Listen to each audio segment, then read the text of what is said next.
Hey, it's Dr. Jaime, and red light therapy has become the latest trend in biooptimization and in the beauty space. And you can find red light laser therapy offered at dermatology clinics, promising to reverse the signs of aging in the skin, treat acne, promote scar healing.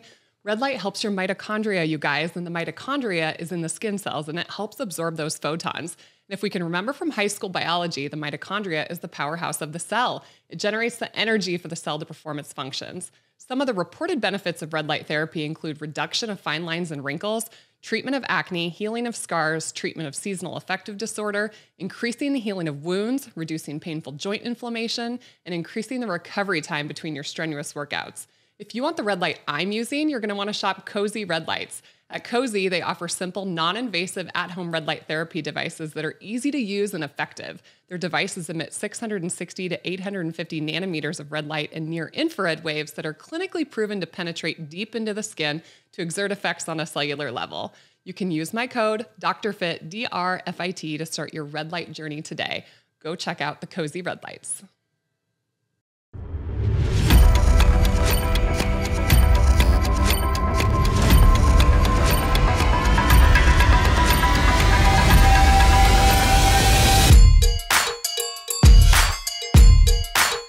Welcome to the Fit and Fabulous podcast with Dr. Jaime Seaman.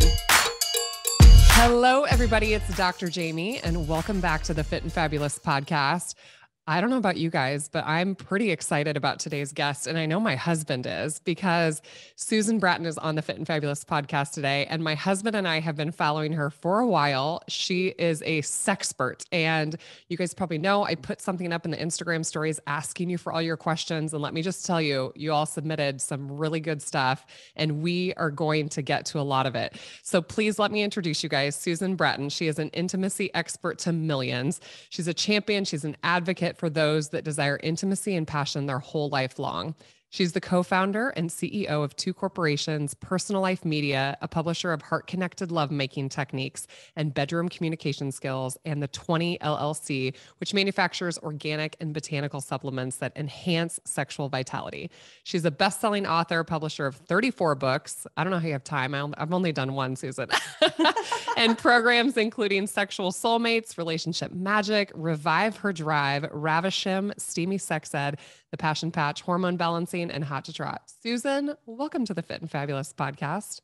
Jaime, I'm so glad that you sent out all those requests for questions to your fans and followers, because literally asking me for sex advice is like feeding me grass-fed, pasture-raised burger after I worked out really hard. You're speaking my language. You're speaking my language now. I love it. Like I did a bunch of tire flips and now you're giving me a burger. Yeah.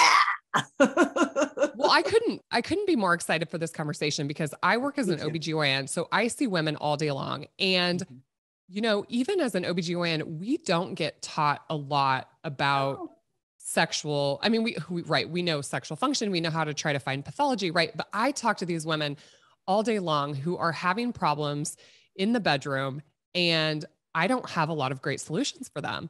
Right. And so I just cannot wait to dive into some of these things. And I think it affects men and women differently and in the same ways. And you are a fixer. That's what you told me. You're a fixer. And that's what these listeners want. That's what they want. Okay. So we're going to dive right in, you guys. And Susan doesn't know this, but I end all my podcasts with something called the semen analysis, because my last name is Seaman. It's such a great name for an OBGYN. And I usually pull like some study that's interesting. We'll see if we get to it. It's about women achieving better sensation with vaginal penetration. So we'll see if we get to it. Yeah, but I saw that study. Yeah. Okay. So I want to start out, because this is probably one of the biggest questions I get asked. I see these women in clinic, they go through, their marriage is amazing. Things are great. They have their first baby, and everything changes. So one of the questions people submitted was how to keep things hot postpartum. Yeah.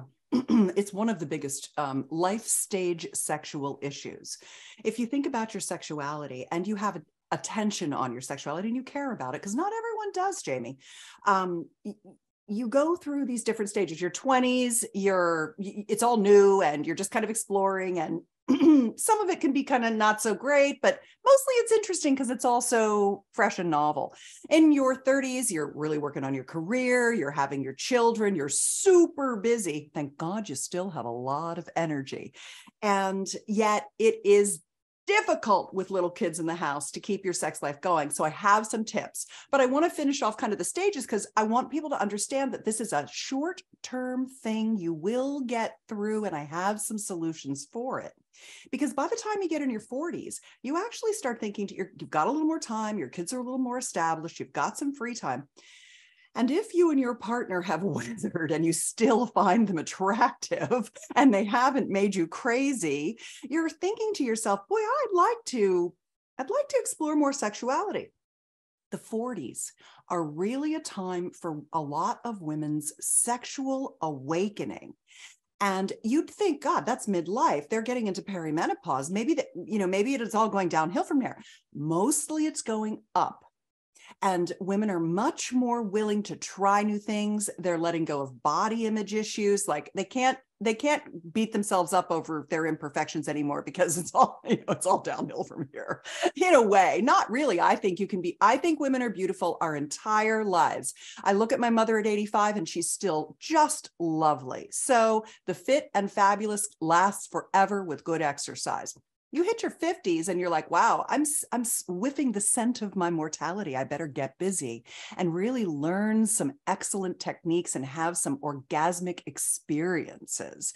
In your 60s, you're like, I'm pretty good. I'm good at sex now and I'm having a good time. But then in the 50s and 60s, your genital systems start to atrophy. And so you have to begin to use sexual regenerative treatments to remediate and reverse the atrophic losses, incontinence, loss of lubrication, vaginal friability, laxity for your partners, erectile dysfunction, delayed ejaculation. These things happen, but they're all fixable. I'm a sexual biohacker. I teach people how to reverse aging of the genitals. And then by the time you're in your 70s and 80s, if you've taken great care of yourself, you've really settled into a nice, pleasurable state of confidence, relaxation, skill. And if you focused on your orgasmic potential, because we can have 20 different kinds of orgasms. So you can spend your life learning how to have all of them: orgasms from intercourse, G-spot pleasuring, female ejaculation for the men, prostate pleasuring, blended orgasms, male multiple orgasms. I mean, there's so many different types of things you can do that by the time you get to be an old critter like me in my 60s, you're having the best sex of your life because you've taken care of your genitals and you've incremented your skills. So your 30s are this time of having babies around the house. And the single most important thing to do is to don't think about having sex as in intercourse. This is where we go off the rails, because when women feel like they are pressured to have sex, aka intercourse, they just aren't there and they don't want to do it. And so they kind of shy away from their partners and they don't want to lead them on because they're just like, I'm just not really feeling it. So what I recommend is that a couple establish something called erotic play dates together. And what this will do is get you over that hump of when you have those little kids constantly banging on the door and driving you crazy. Erotic play dates kind of reframe sex, quote unquote, into let's have sexy, intimate, fun times together that may or may not lead to intercourse. We'll do the best we can do, but we're fighting for our intimate connection. And so this is where you begin to do things like G-spot awakening. You learn yoni and lingam massage. Yoni and lingam are the tantric lovemaking words for the vulva and the penis and testicles. So my little yoni, I like to call it, although mine's giant. And So it's been all stretched out. Not really. You cannot stretch your vagina out. Literally, you cannot. It is a muscle. If you have good muscular tone, it goes right back. I'm just being silly. So I don't want people to take what I say sometimes. It could push a baby through it and come back. You can get that giant head out and it snaps right back. So yeah, it's fine. So I put together most recently. So what I've done over my 2-decade career, because this is my second career, I had a sexual awakening in my early 40s and said, I'm a tech person. I need to get all of the things that I've learned online so that people all over the world can download these techniques and bedroom communication skills and learn what I learned, because it was a renaissance in my marriage and sex life. After a decade of having intercourse with my husband, I didn't want to do it anymore because I wasn't having orgasms from intercourse. And I thought I was just the kind of woman who couldn't do it. So he thought I was just the kind of woman who couldn't do it. And turns out all women can have orgasms from intercourse, and all orgasms are learned skills, and you simply need to know what to do. And that's what I teach people. And much of my programs are free. So if you're sitting here right now going, boy, I wish I could have an orgasm from intercourse, that would sure make it more happy for me to have sex with my husband. Go to my website, personallifemedia.com, type in orgasms from intercourse, penetration orgasms, penis and vagina sex.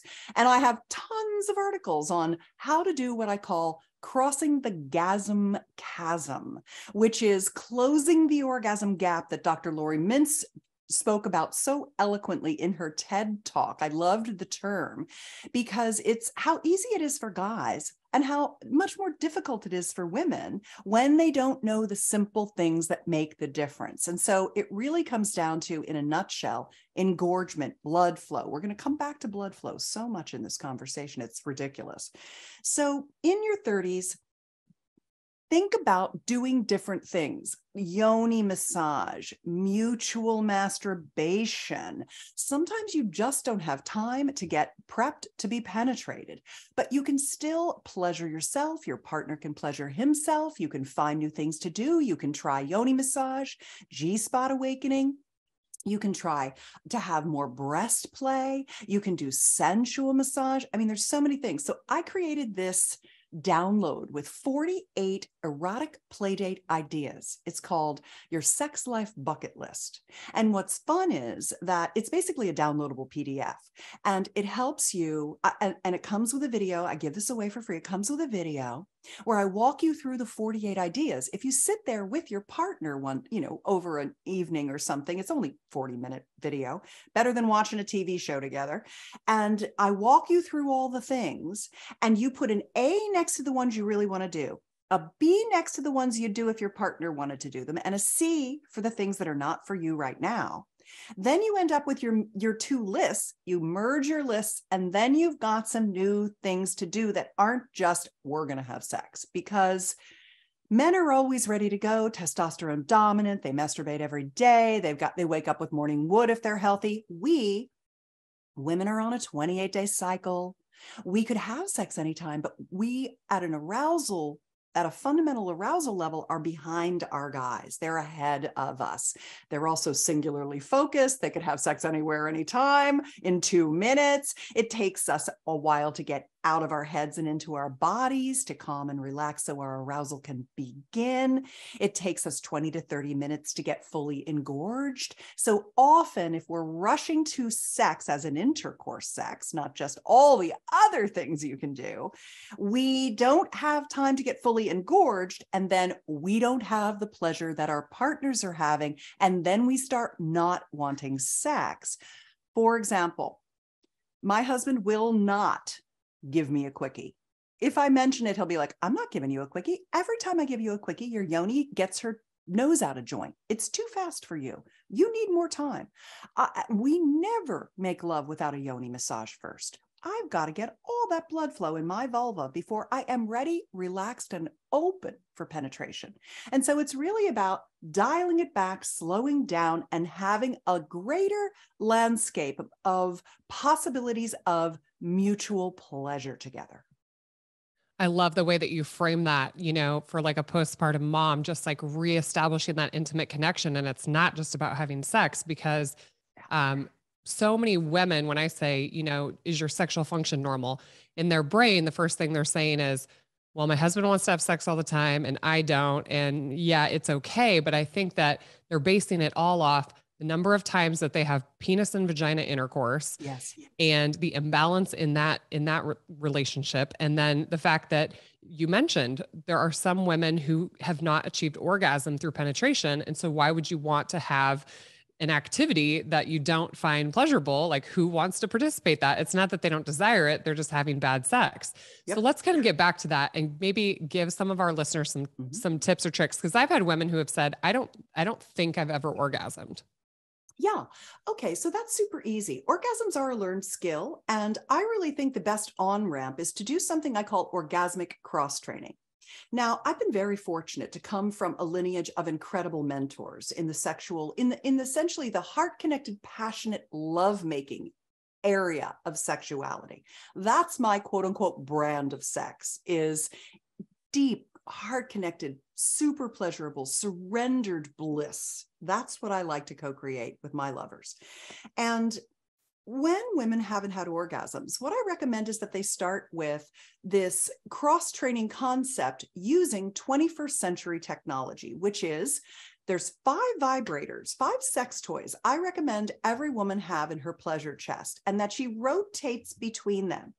And a lot of women are like, boy, I don't know. I don't get any privacy. I don't have time for it. I really encourage you to explore mutual masturbation. I'll tell you something. The other night, my husband, and I'm going to show you the 5 toys and I'm going to tell you why I picked them. But I want to give you an example because I like to show you where you're going. I jokingly call myself an orgasmanaut. I go to the far reaches of orgasmic outer space and come back with the map to the territory for you. So you can be like, oh, is that what she does? I can do that. Because I think that's what we need. The other night, my husband and he gave me a yoni massage. First, I needed a back rub. And then he gave me and a butt rub and a hip rub because we got stuck in our car for too long one day and I was jacked up. So you can't really relax if something hurts. So he gave me a back rub. He flipped me over and he gave me a belly rub. Then I wanted him to rub my mons and outer labia. And then he went into my inner labia and he started to go into the vestibule, the opening to the vagina, the entryway to the vagina, not the vagina itself. And I was like, I don't know, babe. I think that I don't really feel like being penetrated tonight. It just feels like too much for me. I just need to be sovereign tonight. And he said, okay, well, do you mind if I masturbate? And I said, no, please do. And so I snuggled under the covers next to him while he masturbated. And he said, can I tell you a dirty story while I masturbate? And I was like, of course you can. I love your dirty stories. So he was telling me a dirty story and he was masturbating. And all of a sudden I'm like, oh, shoot. Flip back the covers, grab one of my vibrators, and I start masturbating with him with my vibrator.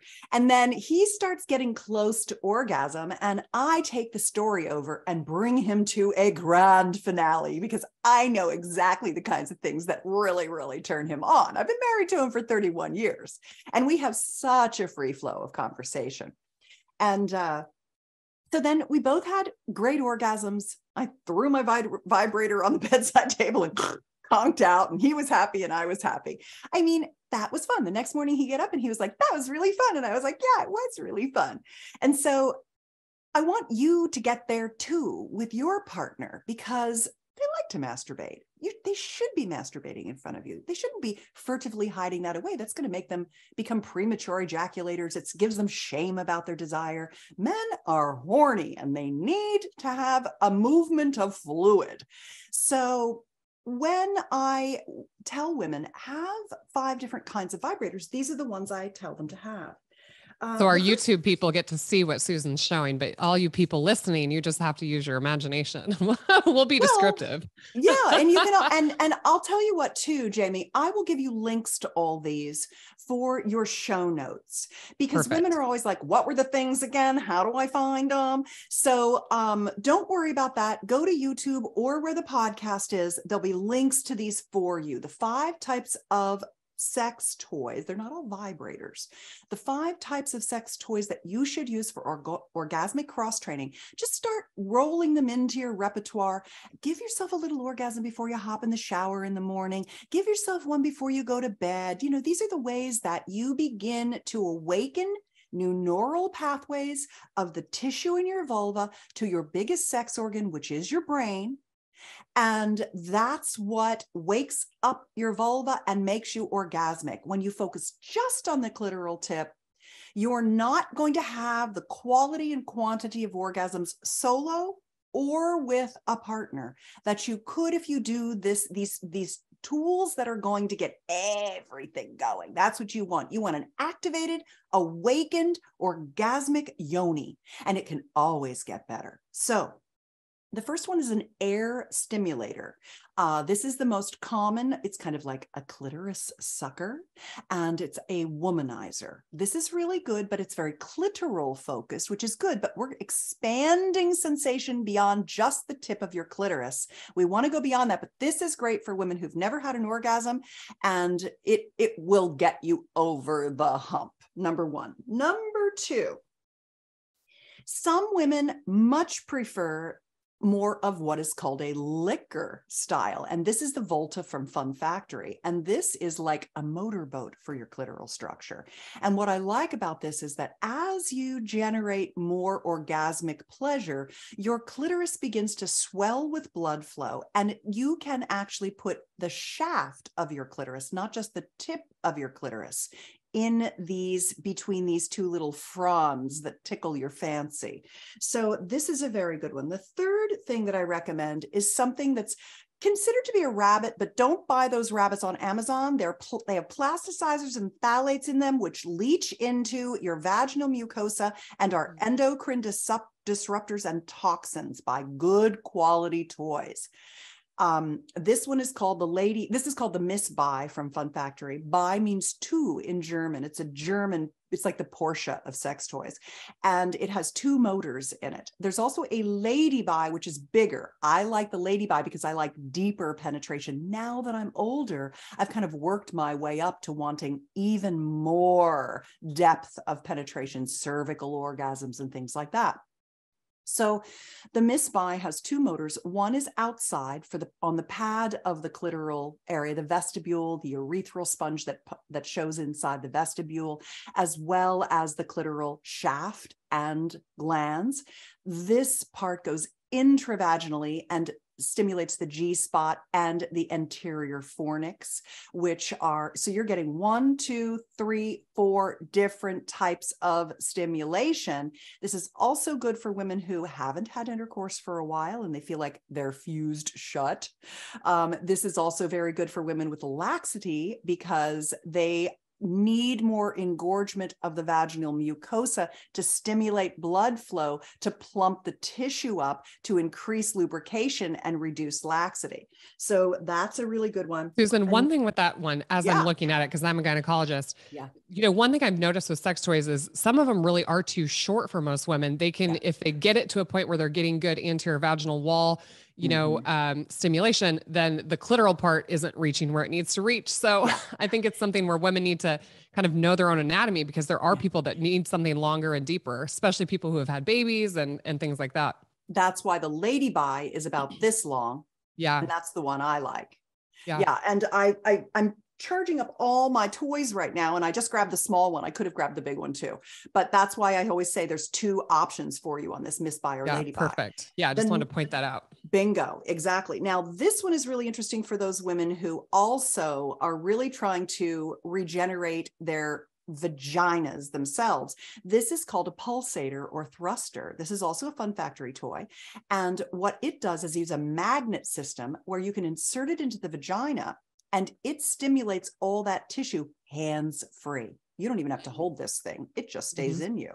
It has a G-spot bump, so it stimulates the urethral sponge, which is one of the 3 erectile tissue systems in your vagina. You want to get them all stimulated, not just the tip of the clit. You want to get the whole clitoral structure, the shaft, the glands, the crura, the vestibular bulbs, as well as the urethral structure, as well as the perineal structure, because then your entire vaginal canal is engorged. All of the tissue around the vagina gets engorged with blood. It expands and it sends massively more signals of pleasure to your brain, helping you cross the gasm chasm.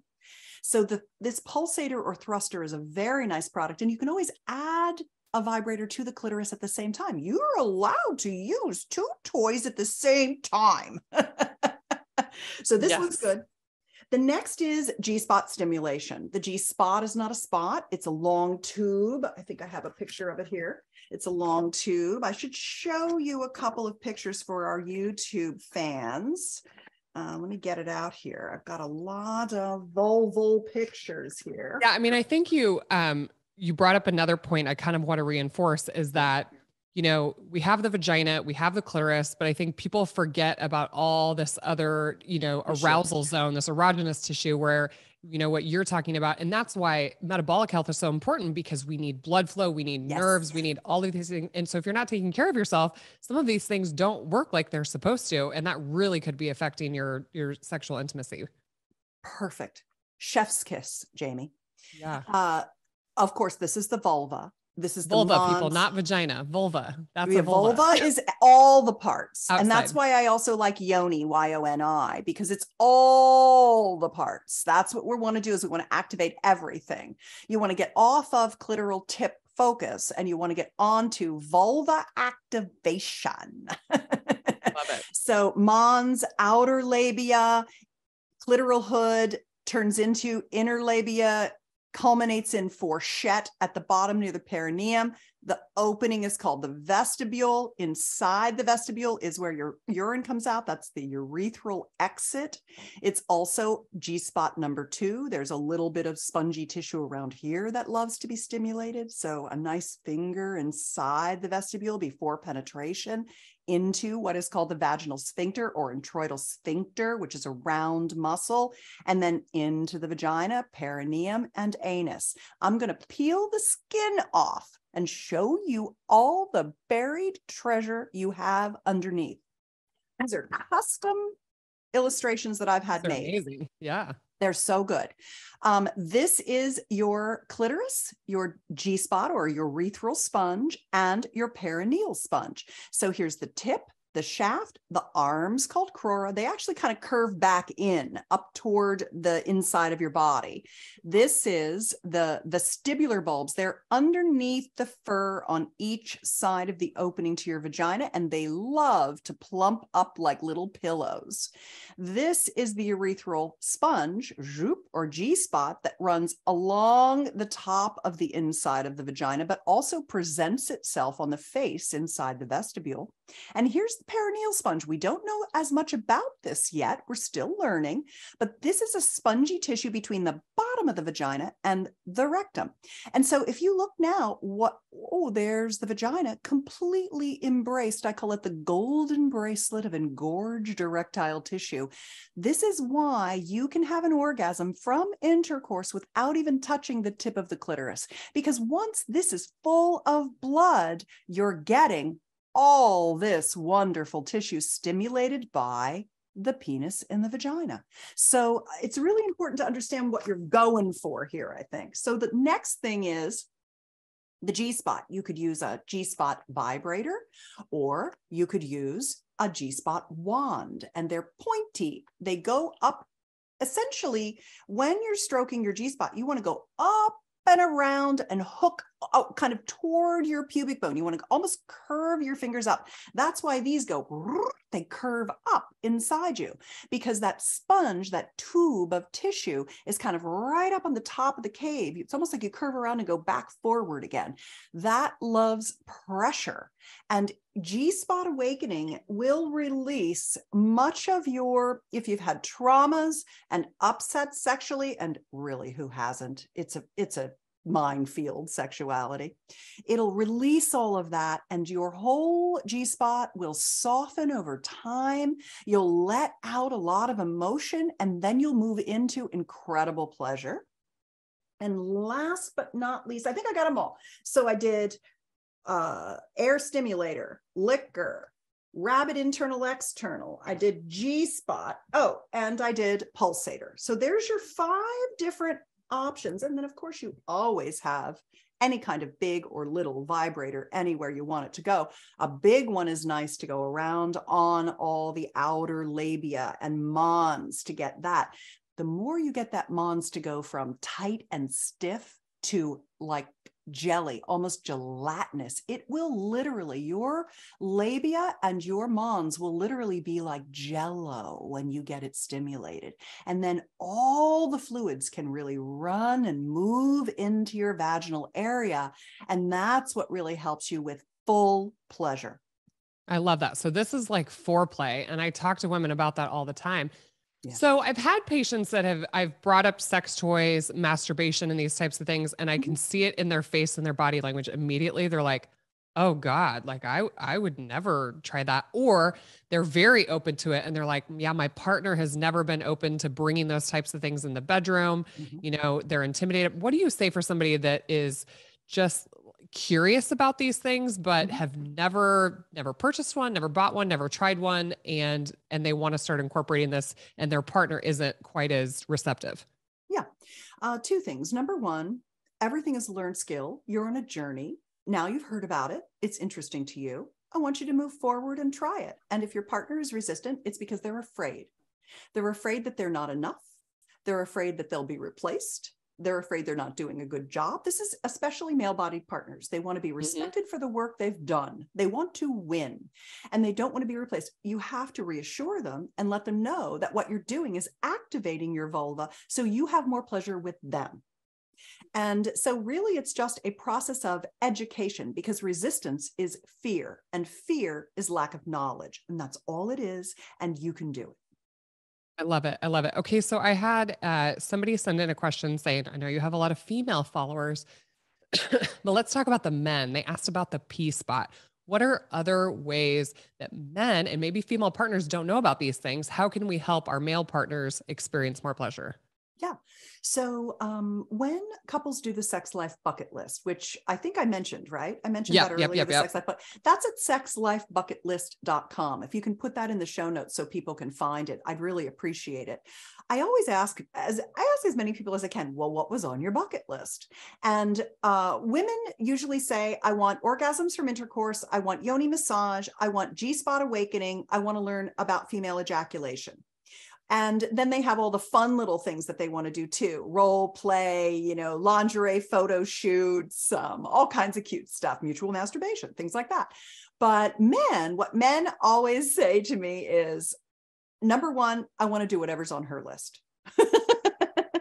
Because they're here to pleasure the goddess, and they darn well know it. And they love it. They want to give us our pleasure. Number 2, they're interested in their prostate and P-spot orgasms. They've heard about it and they're interested in it. Number 3, men want to learn how to become multi-orgasmic. They want to become men who can have full body, male, multiple energy orgasms in their body without ejaculation, because ejaculation and orgasm are separate functions in the body. Men can have lots of orgasms before they ejaculate, and they can ejaculate when they want to. They can learn what I like to call ejaculatory choice. So P-spot orgasms are right up there on the top of the list for them, like yoni massage and penetration intercourse orgasms are for us. And the P-spot is very much like the G-spot, right inside his rectum, up toward his belly. It's a little walnut feeling thing, and it provides incredible pleasure. And honestly, when he has P-spot orgasms, it's very good for him, because the number 1 thing that women suffer from as they age is incontinence, and men suffer from nighttime urination, BPH. So unless you're the kind of woman who wants to put on a glove and digitally stimulate him, which many women are really totally willing to do that. And I always recommend pop on a nice tight nitrile glove, a size small, get that on there, because it's so easy to pull it right off and throw it in the trash can. And it feels good. It feels really smooth, which is nice too. But I also really like the prostate massage tools. And there's a particular tool I really love, and it's called the Plex, Plex, by Hot Octopus with 2 S's. I'll give you links for everything, don't worry. And what I love about it is that it's a vibrating prostate tool with a very flared base that's beautiful silicone. It's super easy for him to insert it himself. And then there's this little wristwatch type of thing. There's this little wristband with a remote control on it.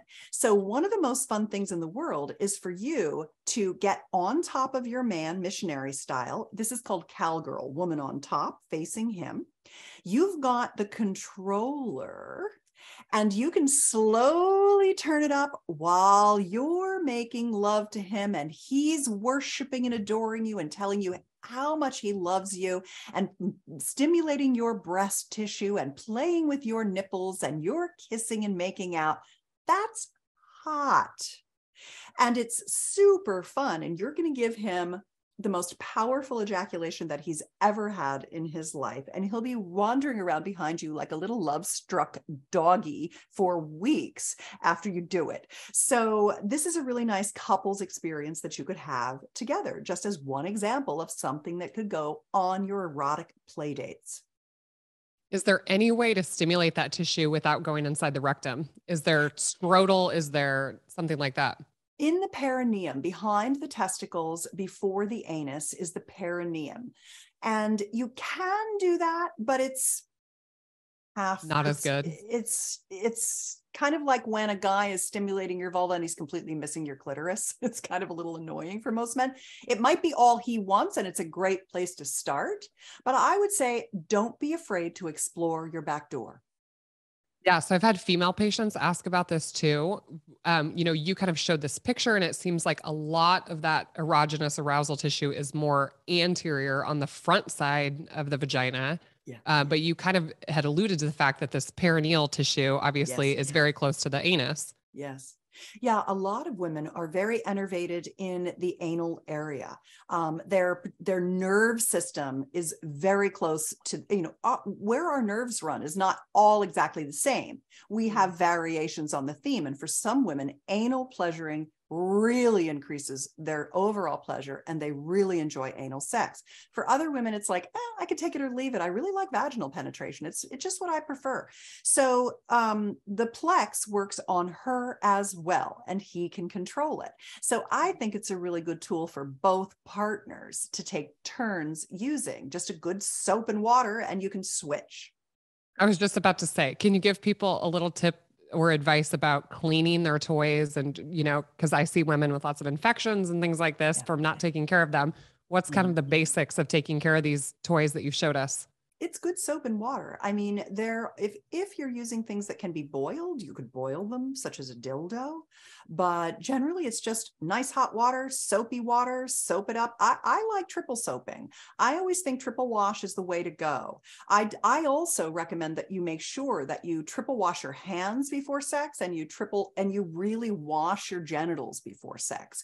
And I am also really against oral pleasuring the anal area, because, rimming, eating I don't like that, because there's too much possibility of transferring parasites and bacteria. It's not clean. If you're going to do it, use saran wrap or a dental dam, if that's something that you're into. But porn has really promulgated so many of these things that people are doing that are just dirty, Jaime. They're dirty. Don't do them.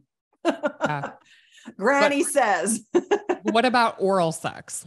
Oral's fantastic. What you want to make sure of is that your partners are getting regular dental cleanings, and that their oral microbiome is in very good health. So that requires periodontal cleanings and things like that on a frequent basis. 2 to 3 times a year is very good, and making sure that their oral and their gastrointestinal microbiomes are in good health. So because you can transfer bacteria. Yeah. And the vaginal microbiome is a very, very delicate thing. I don't have to tell you, Jamie, this is what you fix all day long. So one of the things that you can do is you can use an irrigator, a douche bottle with water in it after oral pleasuring, and kind of rinse everything out before you move to penetration. There's nothing wrong with getting up and rinsing things off. And then I also tell women, get the women's probiotics, open them up and pour one in, open a capsule, pour it in your hand, put a little Kathy's Healing Lotion or a little organic or refined avocado oil or sweet almond oil, make a paste and paste it in your vagina. And then in the next morning, rinse it out with your irrigator. And that can reestablish good microbiome in your vagina without you having to take antibiotics and go to these draconian things that are kind of like a nuclear bomb in your system. So boron and suppositories and things like that can almost always reverse early stage vaginal dysbiosis. And last but not least, don't use coconut oil as a lubricant. Use a nut oil such as avocado, refined, because if it's unrefined, it's green and it stains your sheets and lingerie, or sweet almond oil. Those are very good because they, I always say, if you wouldn't put it in your mouth, don't put it in your vagina. It's two ends of the same basic tube and it's going to absorb anything you put in there. And off the shelf lubricants have to have preservatives in them, which means they're mostly a bunch of chemicals. And so I think you're better off just using straight up nut oils for your yoni massages, for your lubricants, etc. Why not coconut oil? It's a natural antibacterial and it disrupts the vaginal microbiome. Mm-hmm. Yeah. Yeah. I agree with that. Okay. Had someone asking about what is the liquid that comes out when women orgasm? So you kind of alluded to like female ejaculation, but they kind of said this is a big debate because I had somebody, I know you went on Luke Cook's podcast and we talked about this too. Is it pee or is it ejaculate or what is it? Yeah. I love Luke Cook, man. That guy is so fun, isn't he? Love him. He's such a doll. I love his new baby, Ozzy. They're so cute, aren't they? So cute. Oh my God. Adorbs. Totes adorbs. So I showed you earlier that the urethral sponge, the G-spot, is a long tube like a pool noodle. And this is what it looks like close up. And the green, so this is a long tube with a little rosebud at the end that is outside the vagina. It goes into your body and it has these little glands called Skene's glands in it. Now, what's interesting is that if you think about the pelvic bowl, what happens when you get aroused is that blood starts to go down to the pelvic bowl. As you get older, you get less and less blood flow because it's not just your hormones that lower your libido, it's the loss of lubrication. And that also makes the tissue it can be painful to have sex. You need a lot of lubrication. And sometimes exogenous lube, just oils and things, can help, but sometimes you just need to have more lubrication yourself. I want to make the distinction between the different kinds of fluids that come out of the vagina and out of the urethra and what they are, because it's kind of a mystery to a lot of women. So our vagina, as we talked about earlier, is a big stretchy muscle. It's not a gland. And so it doesn't self-lubricate. You've got to get blood flow to the pelvic bowl. Then the blood plasma seeps through the vaginal mucosa and it wets the lining of the vagina. Now, there's two things. Number one, as you age, you need to start taking a nitric oxide booster so that you have more ability to move the blood down into the pelvic bowl. I have a sexual vitality supplement company. It's called the 20. And the very first product I made was called Flow. And it is a nitric oxide booster made from organic fruits and vegetables. I'll give you a link to put in. It's Buy Flow Now, BUYFLOWNOW. It's ground zero for anything that you want to do at over 40. You got to start taking a booster because that's what's going to help you with your wetness, especially. So the vagina gets lubricated from the blood flow. So does female ejaculation. All women can ejaculate. It is not urine, but it comes out of the same tube, which is why people think it's urine. What happens is your blood plasma flows in, it's recruited into these Skene's glands that saturate the urethra. The urethra fills with fluid, and when you have a contraction, it ejaculates, it comes out of where your pee-pee comes out. If I tell you, men urinate and ejaculate out of the same tube, you're like, right, they do. Men don't urinate in us when they have orgasms, they ejaculate. Our body has a little muscle that closes and opens that determines which thing comes out. So there might be a tiny little bit of urine and semen. It's not bothering us. It's the same with women. We urinate and ejaculate out of our urethral tube. Our body has a little muscle that knows how to manage which thing comes out. So it's very, very simple, and it's a very pleasurable experience for women. You can have more fluid released from the vagina as you're ejaculating as well, and you can release small amounts of fluid. You can release what looks like a liter of fluid, and so it's all normal. It all feels pleasurable, and female ejaculation, I liken it to an orgasm and a good cry had a baby. It's so rebooting and nurturing, and women are very interested in having the experience. Some women do it naturally, most don't, and it's a learned skill. Okay. I love that. I love that. Okay. So a few different people asked this question about what is the normal amount to have sex per month? And somebody said, I'm 26 and engaged. Another man said he was in his 50s. I think people are very interested to know how often everyone else is doing these things. Yeah. I don't even like the question. Why would you worry what everyone else is doing? Mm-hmm. The bedroom is your private time. What you do behind closed doors is your decision. And I want you to stop thinking about sex as intercourse. How often do people have sex means how many times do they have an intercourse?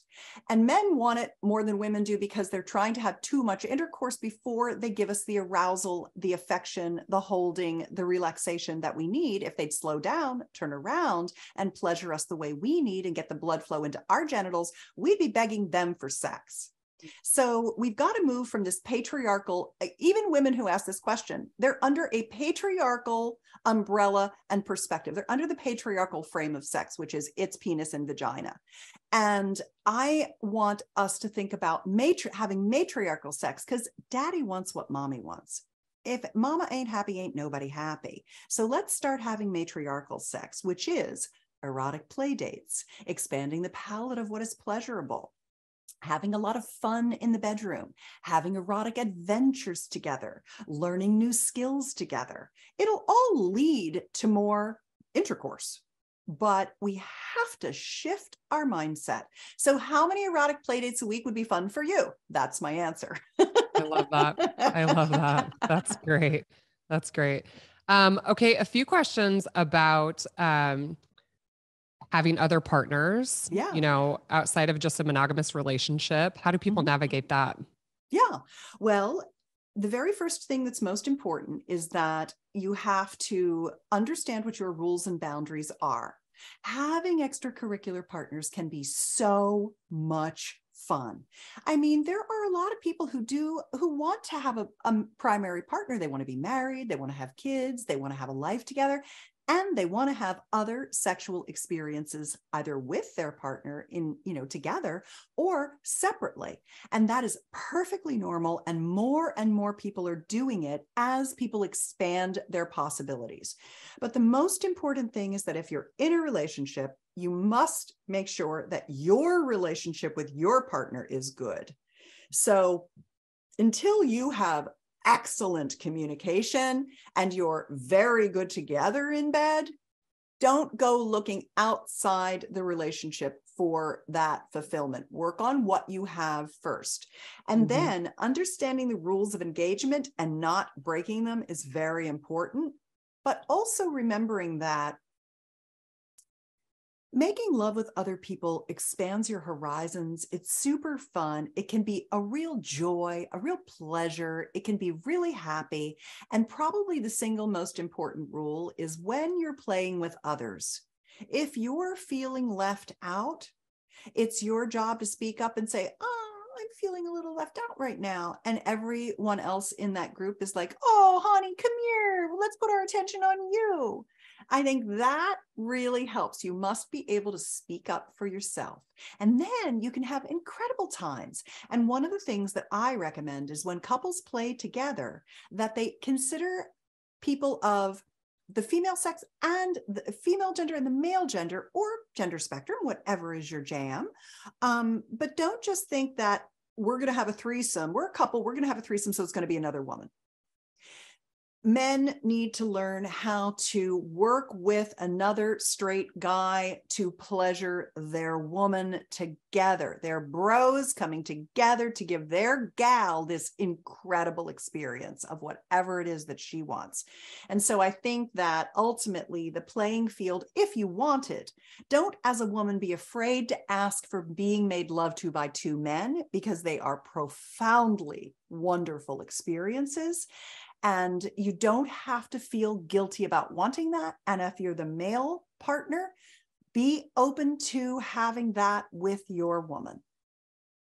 Yeah, you kind of said, it's a minefield, and there's certainly a dynamic there that's probably not for everybody. But I mean, I have patients that openly share about their, experiences, and we talk about their sex life and ways to make them safe. My dog even agrees. I don't know if you can hear Rex in the background. Okay. Somebody asked about the best diet for libido. I mean, we have said, take care of your metabolic health because it makes your sex organs work. But do you have any advice for people? Like, what's the best diet for a healthy sex life? Yeah. The best diet for a healthy sex life is exactly what you talk about all the time, Jaime.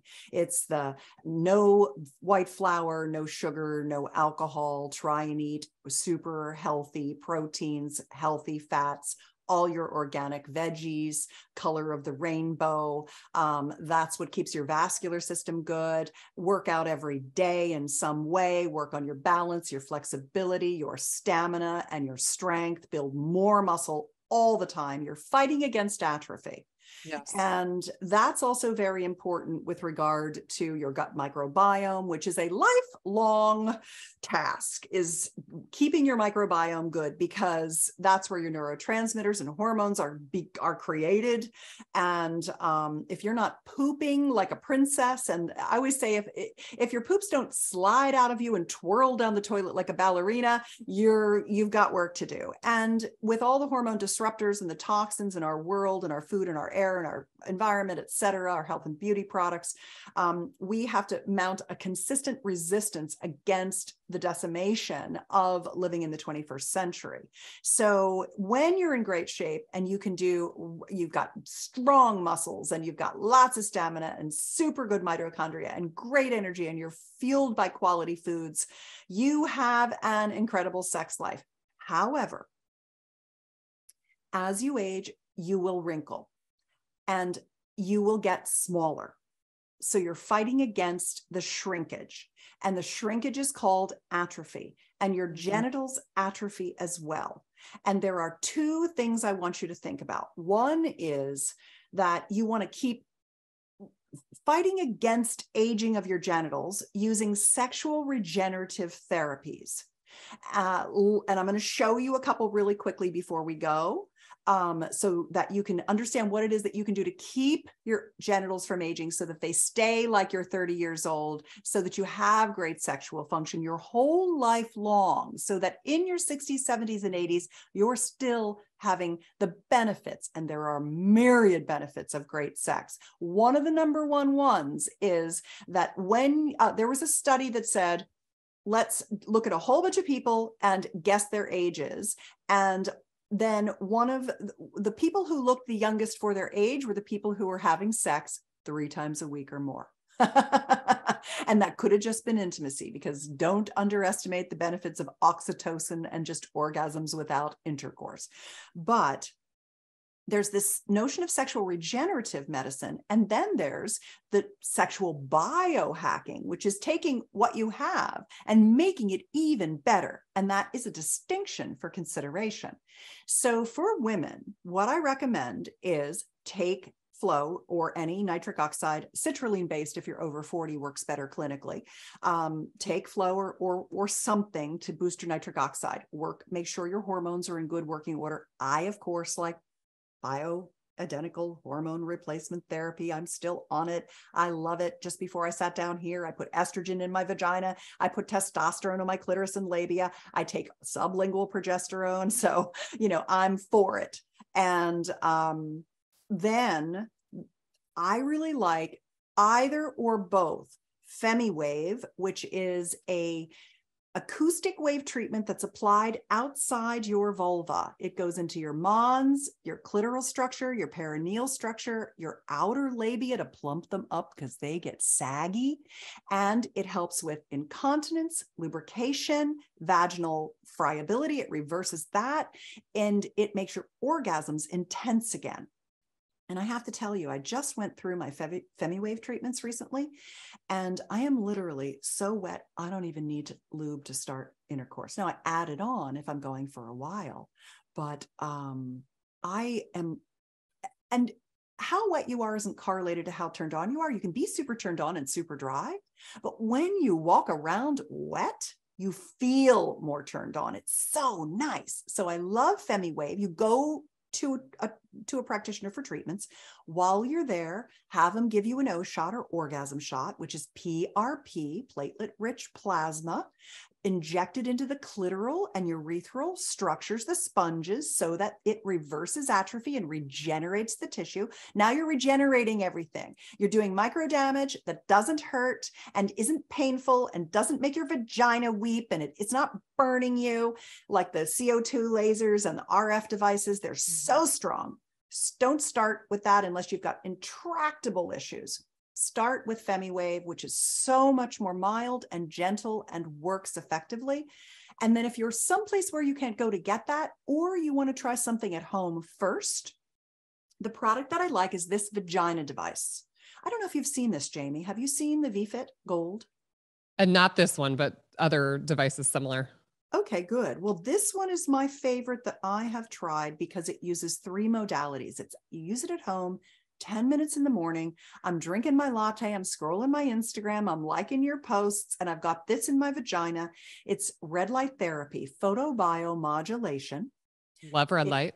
It uses warmth for recollagenation of the tissue rather than burning it. It uses warmth, which feels great, by the way. When this light goes off and it's over, you're like, oh, I want to do it again. But you don't want to overdo it. It's powerful.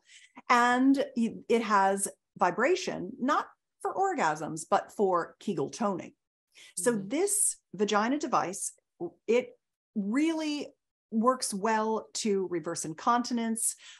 It works well on the glycogen of the vaginal mucosa to get rid of odors that women have that aren't bacterial vaginosis or yeast infections or overgrowths of any kind.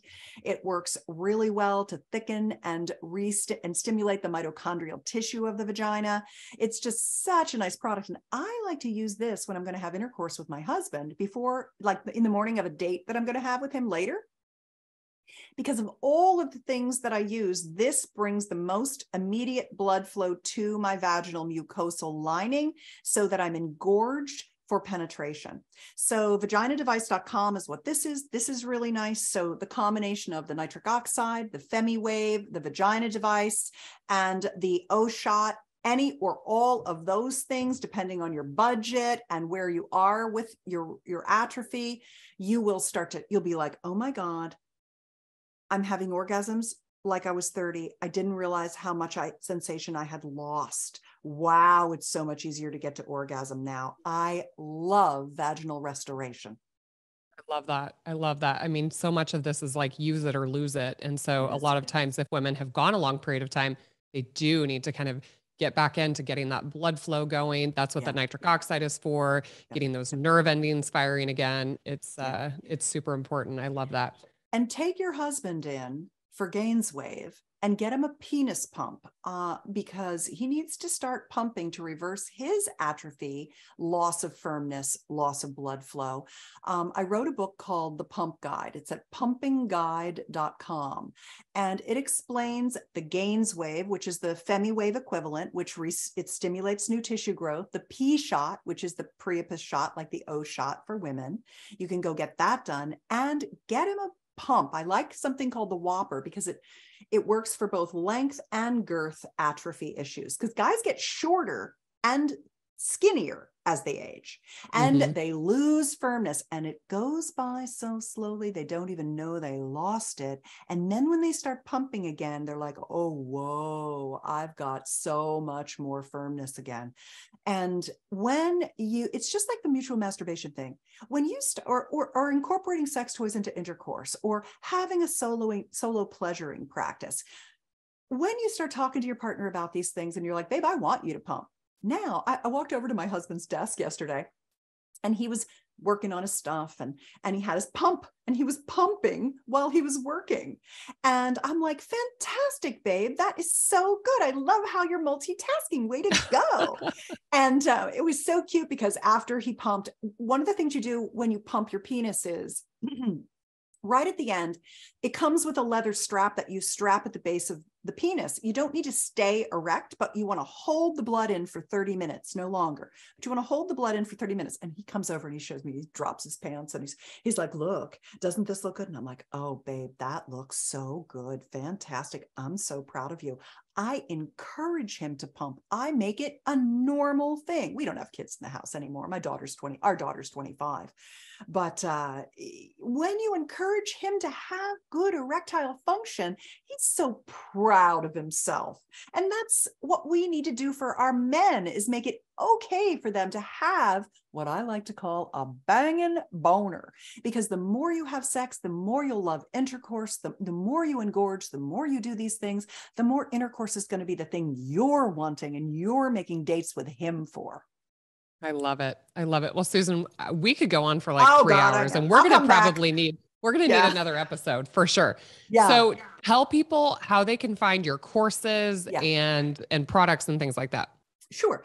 So I've given you a lot of links, like to various things, the Sex Life Bucket List, Pumping Guide.